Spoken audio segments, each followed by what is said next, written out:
네, 이번에는 전략 플러스 시간입니다. 시장 상황 점검과 함께 투자 전략까지 알아보겠습니다. 도움 말씀 위해서 크래프트 테크놀로지스의 오기석 에이펙 대표 연결돼 있습니다. 안녕하십니까?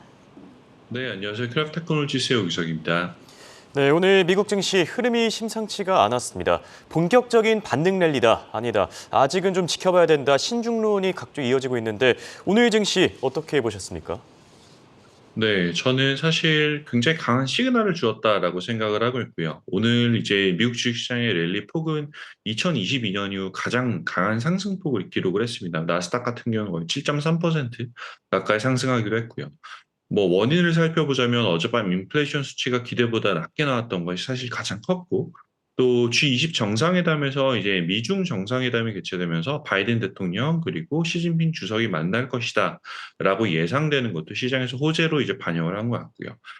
그 하루 직전에 사실 FTX 이제 그 코인 거래소가 이제 부도 이벤트로 이어지면서 위축되었던 그런 위험 자산 선호 심리가 다시 강하게 살아나고 있는 것이 아닌가라는 생각이 들고 있고요. 인플레로 잠깐 다시 돌아오면 7.7% 이제 연간 기준 상승을 이제 보여주고 있는데 이 부분에서 이제 나왔던 시장 해석은 이제 인플레이션의 고점을 경과한 게 아닌가. 거의 9.6%까지 올라왔던 미국 인플레이션이 7.7%까지 하락하는 그런 모습을 보이면서 인플레이션 피크에 대한 기대감이 이제 나오고 있고 또 주요 기술주들도 굉장히 큰 급등을 기록을 했습니다. 사실 올해 주식시장에 악영향을 미쳤던 4대 변수를 살펴보면 첫 번째로는 이제 인플레이션 상승, 두 번째는 기준금리 상승, 세 번째로는 중국 그리고 러시아발 지정학적 위험 상승 그리고 네 번째 글로벌 물류 경색 등이 있는데 이 모든 부분에 대해서 현재 위험도가 상대적으로 낮아지고 있다라는 점을 이제 투자자들이 주목을 하고 있다라고 생각을 하고 있고요. 특히 이제 미국 S&P 500 지수 같은 경우는 이제 3,900 선이 이제 그 저항선이었습니다. 근데 어제 3,956까지 이제 상승을 하면서 추가 상승 가능성도 열어두고 있는 그런 상황입니다. FTX 사태가 발생한 지 하루 만에 지금 암호화폐 시장도 반등을 보이고 있는데 가상화폐 시장 전망은 어떻게 보세요? 네. 주식시장이 사실 굉장히 큰 상승을 보이는 거는 별도로 가상화폐 시장은 여전히 좀 저는 좀 우려는 이제 되는 상황입니다. 이제 위험 자산이 선호가 오면서 대부분의 자산들이 반등한 건 맞지만 크립토 같은 경우는 좀 조심할 필요가 있지 않나라고 생각을 하는데 개인적으로는 사실 이번 FTX 사태가 암호화폐 업계로만 한정을 한다라고 하면 2008년 리만 브러더스 붕괴와 좀 비슷한 수준의 충격이다라고 생각을 하는데 이유는 뭐냐면 이제 FTX 같은 경우는 단순히 이제 미국 내 한 3위 거래소의 입지를 가지고 있는 그런 업체가 아니라 암호화폐 생태계에 굉장히 중요한 역할을 하고 있습니다. 예전에는 이제 개인들 위주로 거래가 이루어지던 암호화폐가 기관 투자자들 위주로 넘어가고 있다라고 본다면 이런 고도화 과정에서 FTX는 기관 투자자들을 위한 코인 펀드 혹은 코인 헤지 펀드들이 주로 사용하는 플랫폼이 이제 되어 왔었거든요.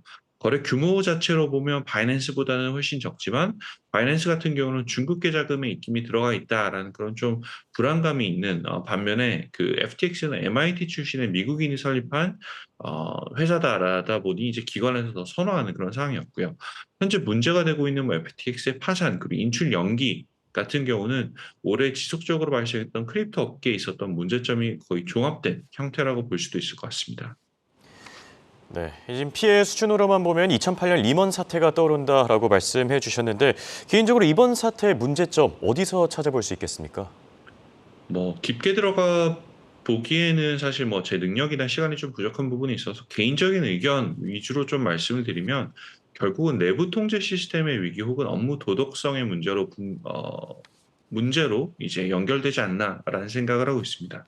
새로운 사업들이 사실 가파르게 성장하는 시장에서 일반적인 금융기업 기관이었다면 당연히 이제 생각하지도 못했던 그런 이벤트들이 발생을 한 상황이고요. 이에 대한 내부 통제 시스템이 상당히 부족하다라는 평가를 할 수 있을 것 같습니다. 지금 아마 현재 제 개인적인 추정으로는 크립토에 지금 투자하고 계신 기관 투자자들의 경우는 FTX와 비슷한 케이스들이 다른 이제 거래소라든지 기관에서도 발생하는지에 대한 우려가 굉장히 강할 것으로 예상이 되고 있는데 아마 뒤늦게라도 이제 거래소 및 시스템에 대한 점검이 지금 굉장히 다양하게 하고 있지 않을까라는 추정을 하고 있고요. 최근 사실 홍콩이라든지 몇몇 이제 지역에서는 이제 가상자산에 대한 우호적인 규제를 이제 도입하려던 이제 금융당국들이 상당히 존재하고 있는데 그런 기관에서도 좀 당국들에서도 좀 보수적인 시각이 당분간은 나오지 않을까라는 생각이 들고요. 그 업계에서 계속 있었던 자율 규제로는 사실 이러한 상황을 예방하기 어렵지 않았나라는 그런 증거라고 생각을 하고 있습니다. 네, 마지막으로 전반적인 시장 상황을 고려해 봤을 때 앞으로 투자자들 또 어떤 전략을 취해야 하겠습니까? 네. 그 전반적인 자산 배분 측면에서 이제 인플레이션 관련해서 한마디를 좀 드리자면 그 몇 달간 사실 이제 유심하게 좀 보고 있었던 변화 중에 하나는 그 디지털 골드, 뭐 디지털 금으로 불리던 가상화폐 자산이 하락하는 상황에서 어떤 자산군으로 이 하락세를 그 좀 피할 수 있을까, 방어할 수 있을까라는 부분을 고민을 좀 많이 해서 해 보고 있었었는데 사실 최근에 그런 현상이 좀 더 뚜렷해지긴 했지만 이제 디지털 자산 혹은 디지털 골드의 붕괴는 결국은 실물 금, 현실 금의 가격 상승으로 이어지고 있다. 라는 그런 말씀을 좀 드리고 싶고요.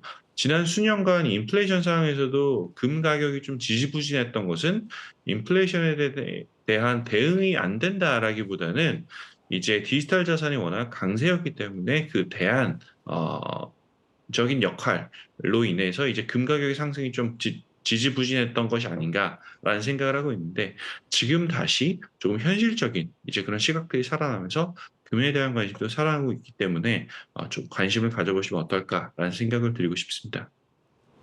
지금까지 홍콩에서 크래프트 테크놀로지스 오기석이었습니다.